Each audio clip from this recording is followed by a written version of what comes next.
여러분은 지금 우리가 쓰는 이 글자의 이름을 무엇이라 부르십니까? 너무나 당연하게도 한글이라고 답하실 겁니다. 하지만 불과 100여 년 전만 해도 이 위대한 문자는 이름조차 제대로 갖지 못한 채 언문이라 불리며 천대받고 있었습니다. 나라가 기울어가던 절체절명의 위기 속에서 총칼 대신 붓을 들고 영토 대신 말을 지키려 했던 한 남자가 있었습니다. 그는 왜 그토록 우리말 문법에 집착했을까요? 그가 꿈꾸었던 한글이라는 이름 속에는 어떤 거대한 염원이 담겨 있었을까요?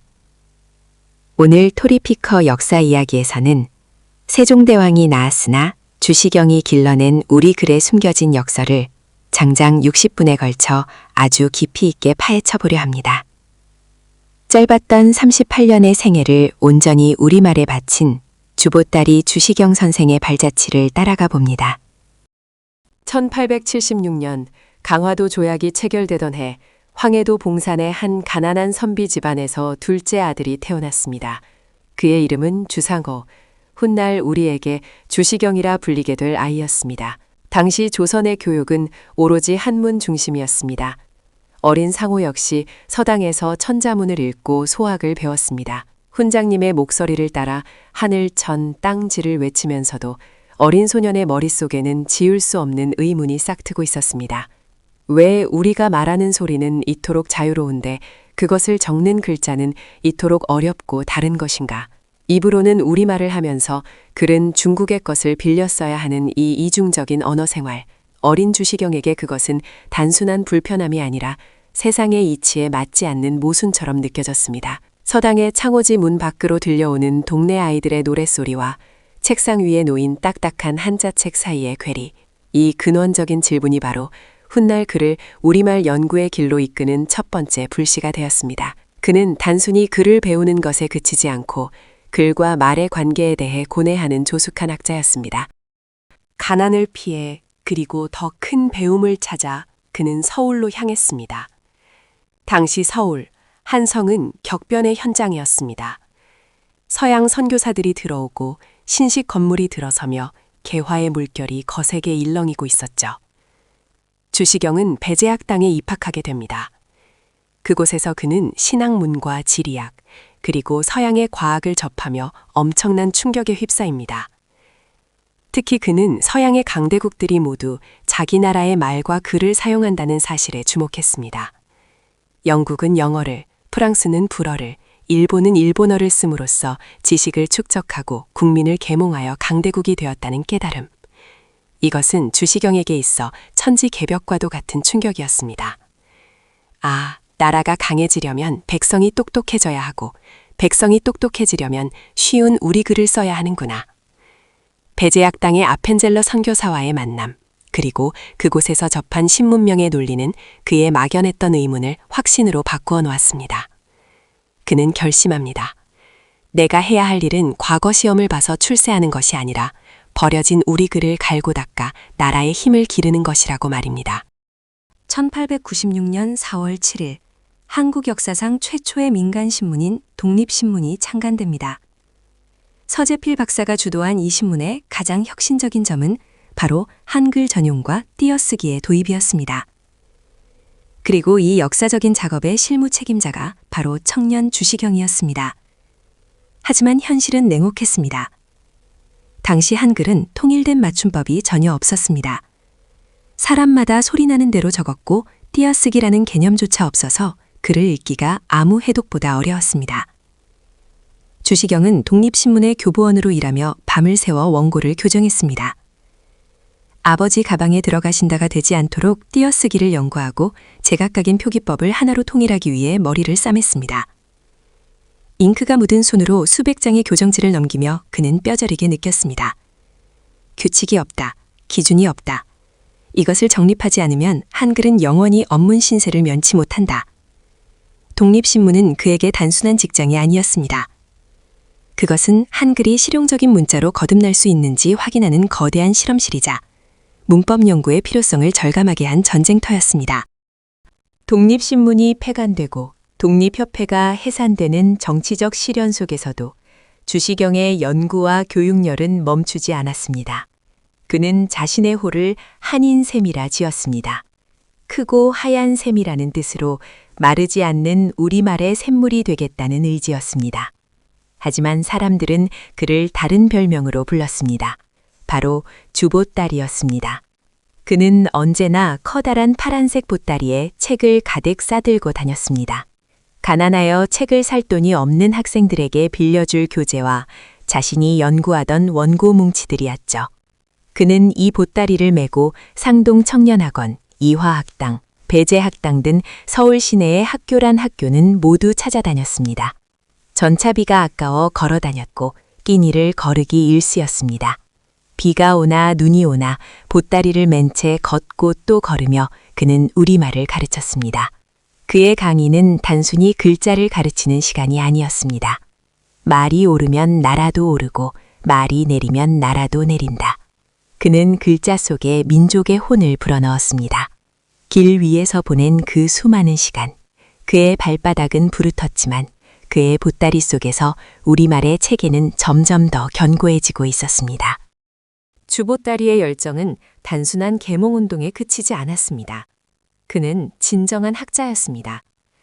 1898년부터 5년간의 친국과 연구 끝에 그는 대동문법의 초고를 완성하고 이후 국어문법, 국어문관 등 불후의 명작들을 쏟아냅니다. 당시 서양의 언어학 이론을 우리말에 적용하여 의문을 분석하고 품사를 분류했습니다. 그는 한글이 가진 과학적 원리를 수학 공식처럼 정교하게 풀어냈습니다. 닷소리, 홀소리 같은 순우리말 용어를 만들고 오늘날 우리가 쓰는 문법의 기초를 닦았습니다. 이것은 기적이었습니다. 수백 년간 아무도 돌보지 않았던 언문이 주시경의 손끝에서 세계 어느 문자보다 논리적이고 과학적인 체계를 갖춘 언어학으로 재탄생한 것입니다. 그는 글자가 단순한 기호가 아니라 소리의 이치를 담은 과학임을 증명해 보였습니다.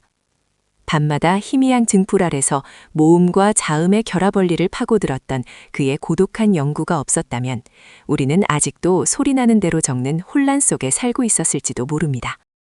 주시경 선생의 위대함은 혼자만의 연구에 그치지 않았다는 데 있습니다. 그는 자신의 지식을 나누는 데 인색하지 않았습니다. 한 사람이 10걸음을 가는 것보다 10사람이 한 걸음을 가는 것이 더 중요하다. 그는 수많은 제자들을 길러냈습니다. 최현배, 김두봉, 장지영, 이병기. 훗날 조선어학회를 이끌고 우리말을 지켜낸 기라성 같은 인물들이 모두 그의 보따리 강의를 듣고 자랐습니다. 수업 시간 선생은 칠판이 뚫어져라 글자를 적으며 열변을 토했습니다. 때로는 엄하게, 때로는 눈물을 흘리며 나라 잃은 서름을 우리말 사랑으로 승화시켰습니다. 제자들은 스승의 뜻을 이어받아 전국 각지로 흩어져 한글을 가르쳤고 이것은 일제강점기 민족 말살 정책에 맞설 수 있는 가장 강력한 무기가 되었습니다. 주시경은 단순한 지식 전달자가 아니라 민족의 정신을 계승할 사람을 남긴 스승이었습니다. 그가 뿌린 씨앗은 훗날 조선어학회 사건이라는 거대한 시련 속에서도 꺾이지 않는 거목으로 자라나게 됩니다. 1910년대를 전후하여 주시경 선생은 우리 글자에 새로운 이름을 부여합니다. 바로 한글입니다. 그전까지 우리 글은 언문, 상스러운 글, 암글, 여자나 쓰는 글, 국문 등으로 불렸습니다. 하지만 주시경은 생각했습니다. 우리 민족의 글자가 비하되어서도 안 되지만 단순히 나라의 글자라는 뜻의 국문만으로는 부족하다고 말입니다. 한이라는 글자에는 크다, 하나, 바르다, 가득하다 라는 뜻이 담겨 있습니다. 또한 한나라, 한국의 한이기도 합니다. 즉 한글은 큰 글, 세상에서 으뜸 가는 글, 오직 하나뿐인 글, 우리 결의의 글이라는 뜻을 내포하고 있습니다. 이 이름 짓기는 단순한 명명이 아니었습니다. 그것은 천대 같던 문자에 존엄성을 부여하고 패배감에 젖어 있던 민족에게 자부심을 심어주는 의식이었습니다. 주시경 선생이 지어준 이 아름다운 이름 덕분에 우리는 비로소 우리 글자를 당당하게 부를 수 있게 되었습니다. 한글. 입에 담을 때마다 가슴이 벅차오르는 이 두 글자는 주시경 선생이 우리에게 남긴 최고의 선물입니다. 1910년 8월, 대한제국은 끝내 일본에 강제 병합됩니다. 국권이 사라졌습니다. 영토도 주권도 모두 빼앗겼습니다. 이제 조선 사람들에게 남은 것은 오직 하나, 말과 글뿐이었습니다. 주시경 선생은 절망적인 상황 속에서 더욱 결연해졌습니다. 나라는 껍데기요, 말과 글은 알맹이다. 껍데기가 깨져도 알맹이가 살아있으면 언젠가 껍데기는 다시 만들 수 있다. 그는 언어를 정신의 영토라고 여겼습니다.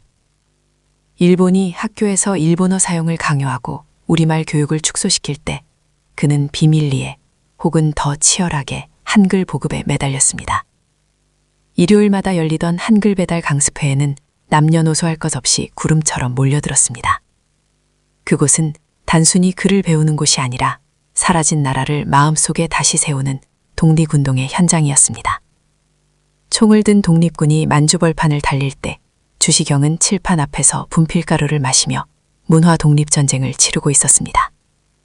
그의 전쟁터는 교실이었고 그의 무기는 한글이었습니다. 말과 글을 지키려면 기준이 필요합니다. 그리고 그 기준을 담는 그릇이 바로 사전입니다. 주시경 선생은 1911년부터 제자들과 함께 우리말 사전 편찬 작업에 착수합니다. 이름하여 말모이, 말을 모은다는 뜻입니다. 이것은 실로 무모하고도 거대한 도전이었습니다. 전국 각지의 사투리를 수집하고 뜻을 풀이하고 품사를 정하는 일. 컴퓨터도 없던 시절 그 모든 것을 일일이 손으로 적고 카드로 분류해야 했습니다. 자금은 턱없이 부족했고 일제의 감시는 날로 심해졌습니다. 하지만 주시경은 멈추지 않았습니다. 말이 오르면 나라도 오른다는 신념 하나로 좁은 방에 틀어박혀 수만 장의 종이 조각과 씨름했습니다. 김두봉, 이규영, 권덕교 등 제자들이 그를 도왔습니다. 그들은 밥 먹을 시간조차 아껴가며 우리말에 뼈대와 살을 붙여나갔습니다. 비록 주시경 선생 생전에 이 사전이 완성되지는 못했지만 이때 시작된 말모의 작업은 훗날 조선어 학회의 조선말 큰 사전이로 이어지는 뿌리가 되었습니다. 영화보다 더 영화 같았던 목숨을 건 사전 편찬의 역사가 바로 여기서 시작된 것입니다. 1914년 7월 27일, 너무나 갑작스러운 비보가 전해졌습니다. 한 흰샘 주시경 선생이 세상을 떠났다는 소식이었습니다. 향년 38세. 학자로서 가장 왕성하게 활동할 나이에 그는 과로와 체진으로 인한 급체로 허무하게 눈을 감았습니다. 평생을 가난 속에서 제대로 먹지도 쉬지도 못하고 우리말 연구에만 매진했던 그의 몸은 이미 한계에 다다라 있었던 것입니다. 그의 죽음은 조선 어학계의 거대한 손실이었습니다. 남겨진 제자들은 통곡했습니다. 그가 항상 메고 다니던 파란 보따리는 덩그러니 남겨졌지만 그 보따리 속에 담겼던 정신만은 사라지지 않았습니다. 주시경 선생은 갔지만 그가 남긴 한글이라는 이름과 그가 길러낸 제자들은 살아남았습니다. 일제의 탄압이 극에 달했던 1940년대 조선어 어학회 사건으로 수많은 제자들이 고문을 당하고 옥고를 치르면서도 끝내 지켜낸 원고.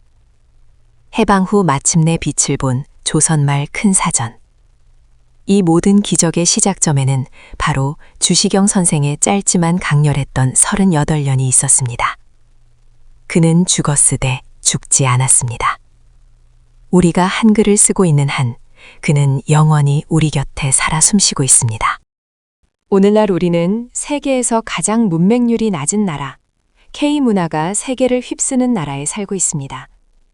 우리가 스마트폰으로, 키보드로 너무나 편하게 주고받는 이 한글 메시지 하나하나에 주시경 선생의 피와 땀이 서려 있다는 사실을 기억해 주십시오. 100년 전 보따리 하나의 의지에 전국의 길을 걸으며 심어놓은 그 씨앗이 없었다면 지금의 대한민국은 존재하지 않았을지도 모릅니다. 역사를 잊은 민족에게 미래는 없지만 언어를 잃은 민족에게는 과거조차 없습니다. 한글을 지켜낸 고독한 영웅 주시경. 그의 숭고한 헌신에 깊은 경의를 표하며 오늘 다큐멘터리를 마칩니다. 긴 시간 시청해 주셔서 진심으로 감사드립니다. 오늘 영상이 유익하셨다면 구독과 좋아요, 그리고 알림 설정을 꼭 부탁드립니다. 여러분의 작은 관심이 역사를 기억하는 큰 힘이 됩니다. 다음 시간에는 한글을 창제했으나 그 속에 담긴 백성을 사랑하는 마음은 더욱 깊었던 성군, 세종대왕의 인간적인 고뇌와 창제 비화를 다룰 예정입니다. 주시경이 지킨 한글의 시작점, 세종의 이야기로 다시 찾아오겠습니다. 감사합니다.